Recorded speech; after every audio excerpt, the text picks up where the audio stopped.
El deseo hoy es darle una continuidad a lo que ministramos la semana pasada con respecto a adoración. Todo lo que fue la semana de santificación y todas estas últimas semanas hemos sentido muy fuerte al Espíritu Santo decirnos que debemos crecer en adoración, debemos aprender más de adoración, debemos seguir profundizando en lo que es la adoración. Y por eso mi deseo es poder establecer algunos parámetros básicos de lo que es la adoración para poder seguir creciendo en ella. Y qué mejor porción de la Biblia que los Salmos para tener referentes de adoración, aunque no solamente tiene que ver con adoración. Creo que el libro de los Salmos es exquisito en esa área. Y es que el libro de los Salmos contiene algunos escritos, son poemas, y esencialmente estos son para adorar a Dios. Cuando uno no tiene las palabras correctas, no sabe cómo iniciar una oración, no sabe cómo adorar a Dios, simplemente es ir a los salmos y ahí tu espíritu se empieza a conectar y se empieza a inspirar.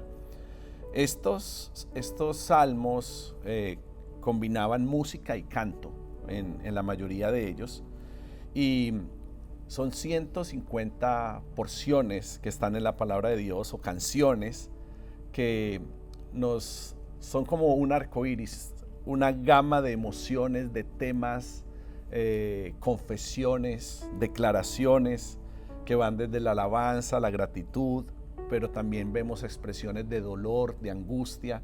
O sea que para cualquier momento que nosotros estemos viviendo, siempre el libro de los Salmos va a ser una herramienta que nos alinee con el corazón de Dios. Porque cuando el salmista escribe y habla de su dolor, de su angustia, de sus batallas, está reconociendo a Dios, está siendo vulnerable delante de Él. Y para nosotros poder adorar a Dios, tenemos que ser sinceros y tenemos que ser vulnerables. Nosotros tenemos que ser muy francos con Él para poder adorar de una manera genuina. Qué tremendo como Dios quiere conectar con nosotros, porque Dios nos conoce más que nosotros mismos nos conocemos a nosotros. Pero Dios necesita que nosotros establezcamos un puente de confianza, un puente de conexión. Él quiere que nosotros podamos dar ese primer paso para poder adorar libremente. Y para poder adorar a Dios, entonces lo primero que tenemos que hacer es ser completamente sinceros en su presencia. Completamente sinceros. Decir lo que nosotros creemos que es obvio para Dios. Decir lo que es obvio, lo que dicen, pero Dios sabe eso. Digamos lo que es obvio, porque no podemos fingir en su presencia, no podemos aparentar, y tenemos que ser 100% transparentes. Entonces los salmos se caracterizan por contener esos himnos que son de alabanza, de gratitud a Dios. El salmista habla del amor y de la misericordia, y también incluye oraciones y súplicas cuando uno está atribulado, cuando uno está angustiado, cuando uno está enfermo, cuando uno se siente perseguido, para momentos de dificultad, para momentos de necesidad. Es una herramienta única para establecer una conexión desde el arrepentimiento, y también se establece en muchas porciones un manto de protección a través de ellos. Entonces, son ricos en palabras de sabiduría y reflexión sobre la vida, y por supuesto sobre la relación que nosotros tenemos con Dios. Entonces, el propósito de los salmos, y ahorita voy a dar algunas herramientas concretas y que nos van a servir mucho,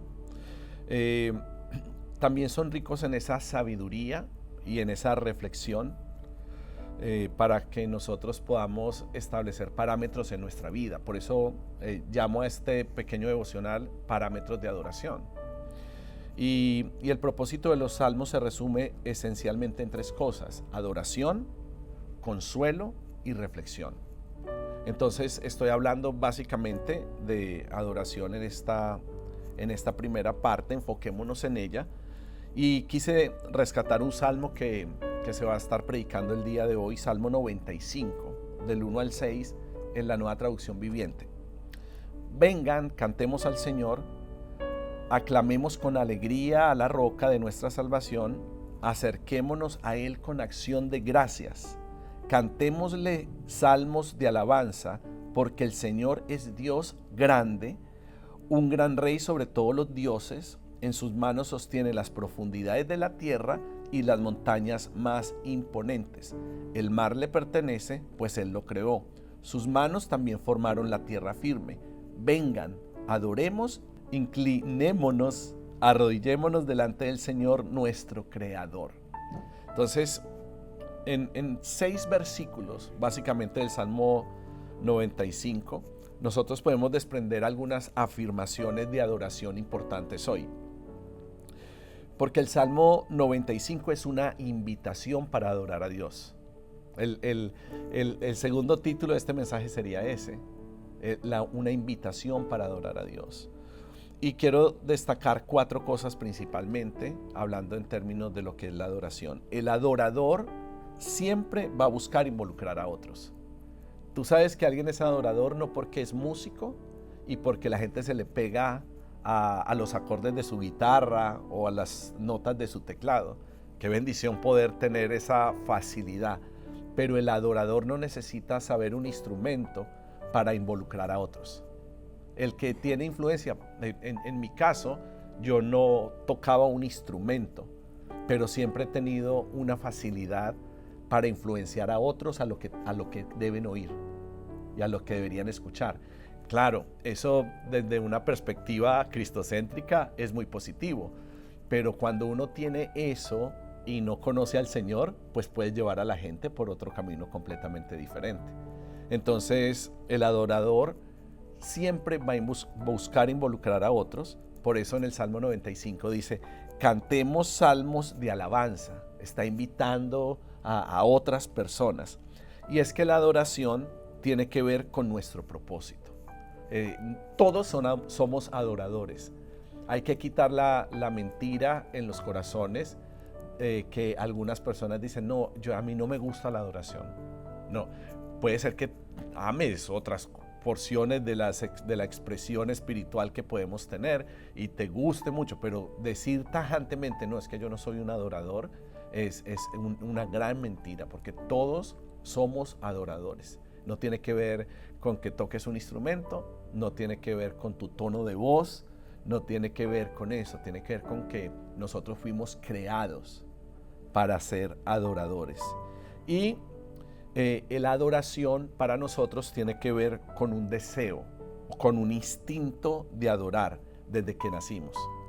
Por eso es que, por ejemplo, los indígenas, nadie les enseñó y ellos espontáneamente buscaban adorar a Dios, adorar al sol, por ejemplo, adorar el cosmos, adorar las estrellas.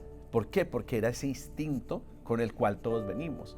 Y aún y esto tiene que ver con algunos estudios o cosas que tienen que ver con teología, algunos de ellos no adoraban al sol, algunos de ellos adoraban a Dios, porque entendían que había un ser supremo que había creado el sol. Entonces tiene que ver con una revelación, y la revelación que nosotros tenemos es la revelación de Cristo, y respondemos a esa revelación que Dios nos ha dado. Pero en nosotros es como un instinto que nos permite adorar, porque se puso en nosotros desde la eternidad, y en el momento que nacimos se activó. Somos adoradores porque se estableció desde la eternidad, y en el momento en que nacemos se activó. Por eso también hay muchas personas que no conocen a Dios, pero son idólatras.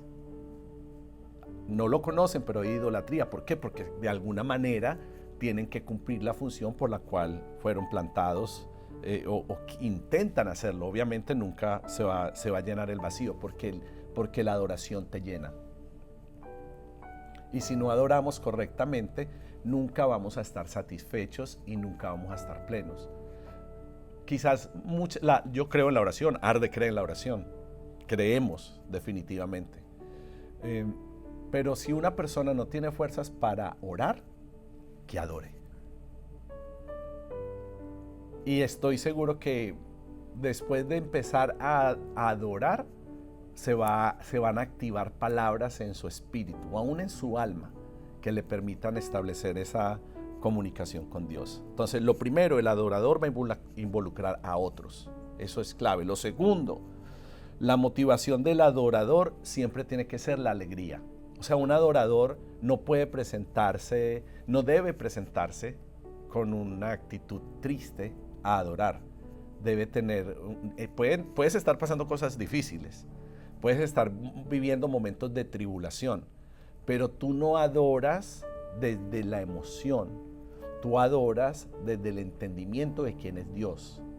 Claro, tú puedes ser vulnerable en la presencia de Dios y hablarle y confesarte y ser vulnerable y meditar en Él y dejar que Él te ministre. Pero yo estoy hablando de adoración, cuando tú le das algo a Él, cuando tú le abres tu vida a Él, cuando tú te rindes en adoración a Él. Y esa motivación siempre debe ser la alegría. Quiere decir que uno debe tener una actitud a la hora de adorar. Uno debe de tener una actitud cuando está escuchando la palabra. Ustedes saben, lo digo constantemente porque uno muchas veces debe ser consciente de eso, que posiblemente tiene una actitud o una postura equivocada en la casa de Dios.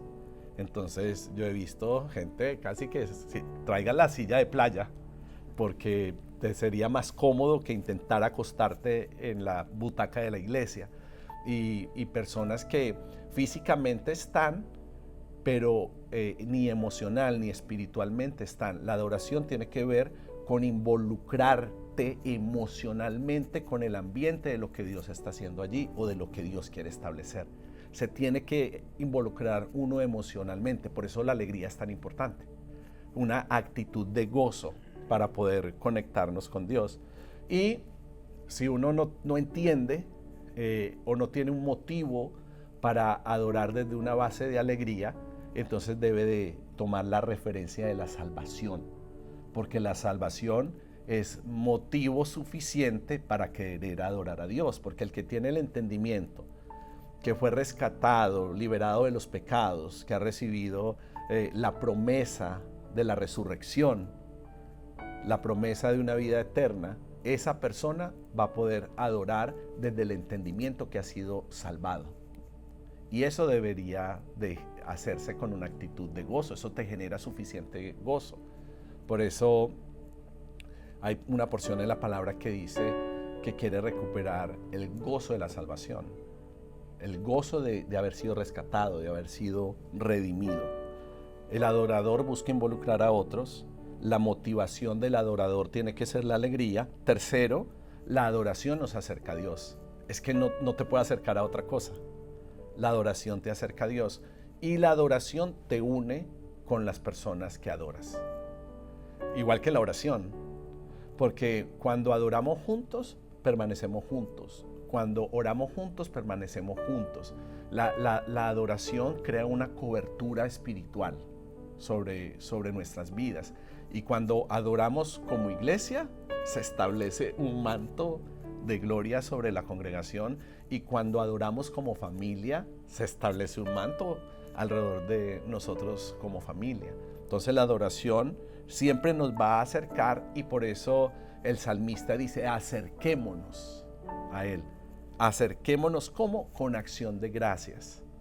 Entonces, otra manera de poder establecer genuina adoración es empezar a abrir nuestro corazón con gratitud por las cosas elementales, por las cosas físicas de nuestro cuerpo, por habernos levantado, por poder respirar, por tener aire puro, por podernos bañar, por haber tomado café, por tener para almorzar, por tener unos zapatos para ponerlos, así no tengamos 5, 6 o 7 pares, tenemos un par para ponernos. O sea, todo lo que sea un motivo de gratitud es el primer paso para nosotros poder empezar a adorar a Dios. Entonces el salmista dice: acerquémonos, pero nos entrega una herramienta. ¿Cuál es la herramienta? Con acción de gracias. Sea agradecido, porque ese es el primer paso. El adorador va a buscar involucrar a otros. La motivación del adorador es la alegría, y la adoración nos acerca a Dios. ¿Cuál es el cuarto? La adoración nos lleva a rendir nuestra vida. Toda adoración desemboca en rendirnos en su presencia. Sí, usted puede comenzar alabando, exaltando a Dios, dando gritos de júbilo, danzando en la presencia de Dios, lleno de gozo, regocijado por la salvación, regocijado por lo que Dios ha hecho en su vida.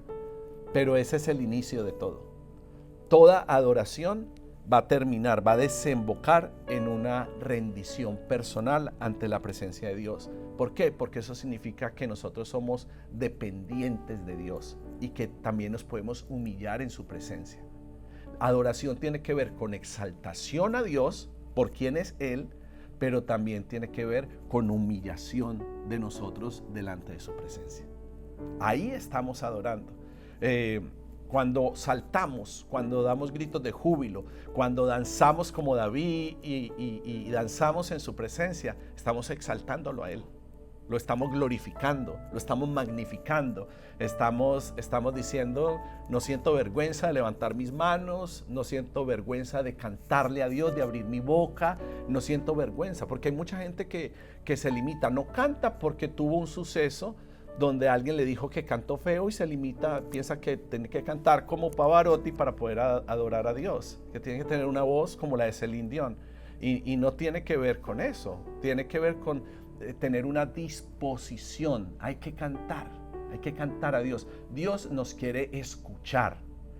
Dios nos quiere también ver. Dios quiere ver que no sentimos vergüenza. No me avergüenzo del evangelio porque es poder de Dios para salvación. Dios quiere ver que levantamos nuestras manos. Dios quiere que movemos nuestros pies, que nosotros somos el instrumento de adoración. No toco el teclado, pero yo me muevo. No toco la batería, pero yo me muevo. No soy un danzarino, no soy una danzarina en el caso de las damas, pero yo puedo moverme en la presencia de Dios. Yo danzo como David en la presencia de Dios, porque hay gozo en mi corazón y hay libertad.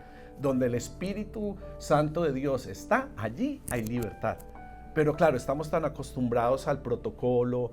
Lo que más te impide a ti adorar a Dios es cuidar tu imagen. El adorador en esencia no está cuidando su imagen, ni lo que otro va a ver, ni lo que otro va a decir, ni lo que otro va a pensar, sino que simplemente se entrega en la presencia de Dios sin pensar tanto. El mover espiritual tiene que ver con una disposición de nosotros y muchas veces no tan reflexiva, sino de una confianza, de soltarnos y ver qué Dios puede hacer. Para ser reflexivos, para ser estudiosos, para buscar el conocimiento de Dios existe el discipulado. Están los maestros, están las mesas de comunión para poder impartir la palabra. Pero queremos experimentar a Dios, tenemos que confiar en Él. Tenemos que confiar en el Espíritu Santo y dejarnos llevar, porque está en nosotros. Está en nosotros. Y a medida que nosotros adoramos, hay una activación mucho más profunda en nosotros, una activación espiritual que nos ayuda a adorar. El adorador involucra a otros.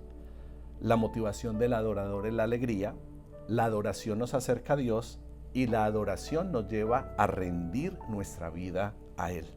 Entonces el salmista en el capítulo 95, en el poema 95, versículo 6 dice: vengan, ahora postrémonos, inclinémonos, arrodillémonos ante el Señor nuestro Creador.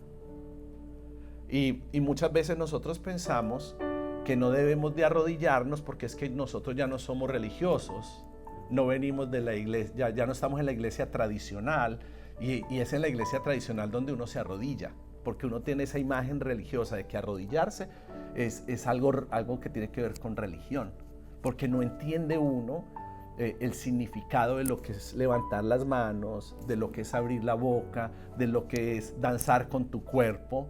Porque a Dios no le bailamos, a Dios le danzamos.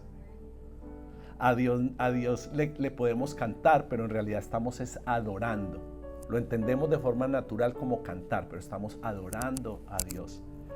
Y muchas veces nos cohibimos y uno dice: ay, yo me quisiera arrodillar. Yo quisiera, yo siento la presencia de Dios tan fuerte que ya para mí sería arrodillarme. Y uno no lo hace porque no ve que otros lo están haciendo o porque no han dirigido a que nos arrodillemos. Y debería ser algo espontáneo. Si es el momento, si yo siento que Dios me está pidiendo que doble mis rodillas, yo tengo que doblar mis rodillas. Yo no sé, puede ser que yo esté predicando y alguien sienta que Dios le está y se doblen las rodillas en medio de la prédica. Porque no está doblando rodillas delante del predicador, está doblando rodillas delante del Creador. Pero tenemos que quitar todo protocolo. La mayor oposición para que un adorador lo pueda hacer en espíritu y en verdad, como lo hemos venido enseñando, es querer guardar su imagen. Es pensar que van a decir los otros, es pensar que va a decir mi amigo, que va a decir mi amiga, que van a decir los que están al lado. Los jóvenes luchan mucho con eso. Y los viejos también. Todos luchan. Pero tenemos que romper nuestros propios protocolos. La adoración debe ser entonces orgánica. No tiene que ver con una fórmula, no tiene que ver con una estructura. La adoración no tiene que ver con religión. La adoración es una acción espiritual. Estamos diseñados para eso. Tiene que ver con nuestro origen, con nuestra identidad y con nuestra respuesta. Eso es muy poderoso. La adoración entiende de quién venimos. Tiene que ver también con cuál es nuestra identidad de hijos y tiene que ver con el entendimiento de que tenemos que responderle a Dios. 3 cosas claves para nosotros poder entrar en ese fluir de adoración. Esta es una invitación para que adoremos. Esta es una invitación para que nos acerquemos a Dios. Esta es una invitación para que no nos cohibamos en la presencia de Dios y le demos todo nuestro ser, rindamos nuestros pensamientos y entreguemos todo nuestro corazón. Por eso tiene que ser orgánica. En esencia, tú eres un adorador. Tú eres una adoradora. En esencia eso somos. Y siempre hablamos en términos de adoración del encuentro de Jesús con la mujer samaritana y lo estuve hablando también hace una semana, la conversación que ellos tienen donde Jesús le dice que Él tiene agua viva, desencadena una conversación muy seria donde Jesús empieza a hablarle a ella simbolizando a través de ese concepto lo que es la salvación y lo que es la vida eterna. Y la mujer, como ustedes saben, se sorprende porque culturalmente él no debía pedirle agua. Se sorprende porque había mucho contexto cultural que impedía que este hombre judío le pidiera agua a la samaritana. Tenía que ver también con la religión. Y de alguna manera la mujer samaritana dice, ¿cómo tú me puedes ofrecer un agua mejor que la misma agua que ofrece el pozo de Jacob? Y Jesús ahí, ¿qué es lo que le está diciendo? Jesús le está revelando su identidad. ¿Por qué? Porque para uno poder adorar a Dios, uno tiene que tener entendimiento de quién está adorando. Si uno no tiene conocimiento, uno va a estar ignorante y no va a tener argumentos para adorar. Por eso a medida que uno aprende más, que uno crece más, que uno se prepara más, que uno se discipula, que uno crece en la palabra, que uno hace el reto y profundiza en la palabra de Dios, el conocimiento te lleva a rendir tu vida de una manera mucho más confiada a Dios. Entonces Jesús le revela su identidad, la mujer tiene una comprensión más profunda de la fe, porque este Jesús le empieza a mostrar un panorama completo de su vida, incluso cuestionándole sus decisiones e intimidad. Y es que cuando uno está adorando, Dios te confronta. Cuando uno está en intimidad, Dios te dice lo que tienes que hacer. Cuando uno está adorando, cuando uno llega en ese punto, Él te dice, esto no me gusta. Esto te aparta de mí. Te dice, toma esta decisión porque esto te va a conectar más, porque esto te va a acercar a mi presencia. Y eso es lo poderoso de la adoración, porque la adoración te empieza a alinear. Entonces no importa sí importa el pecado, porque el pecado te aparta de Dios, pero no importa cómo llegues a la presencia de Dios, si tú tienes una disposición para adorar, Él te empieza una vez más a alinear y te empieza a enfocar. Porque Dios siempre va a confrontar nuestros deseos más internos para poder conectar con nosotros, para poder establecer un puente de manera genuina y transparente.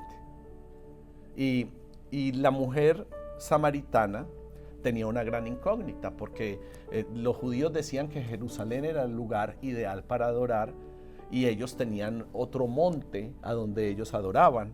Entonces había un conflicto de cultura, un conflicto de religión. Entonces cuando ella tuvo la revelación de Jesús, le dijo, ¿cuál es entonces el lugar para adorar? Ella tomó la decisión de adorar de una manera correcta.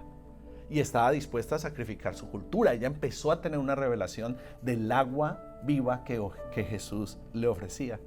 Y ahí es donde viene una de las enseñanzas más maravillosas que tiene que ver con adoración, y es entender que el lugar favorito de Dios no tiene que ver con un espacio físico para adorar, no necesariamente con un lugar físico, sino con un estado en el corazón, con una disposición en el corazón.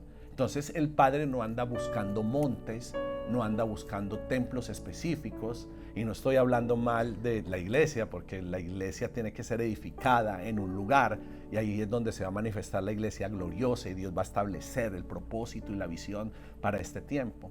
Pero nosotros tenemos que tener ese entendimiento que la revelación de Dios nos va a ayudar a entender que nuestra adoración no tiene que ver con un espacio físico, sino con una disposición en el corazón. Entonces en Juan 4:22 Jesús le dice a la samaritana, ustedes adoran algo que no entienden. Nosotros sabemos lo que adoramos, porque la salvación viene de los judíos. ¿Sí ve? Adoración tiene que ver con salvación.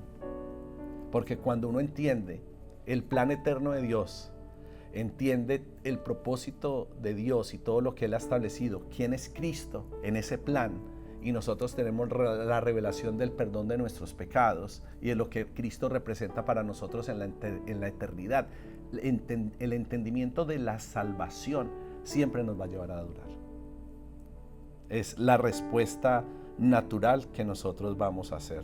Entonces la adoración verdadera responde a la seguridad de salvación en nuestras vidas. Tiene que ver con una adoración con entendimiento. La adoración es entonces una respuesta a la manifestación de la salvación en nuestra propia vida.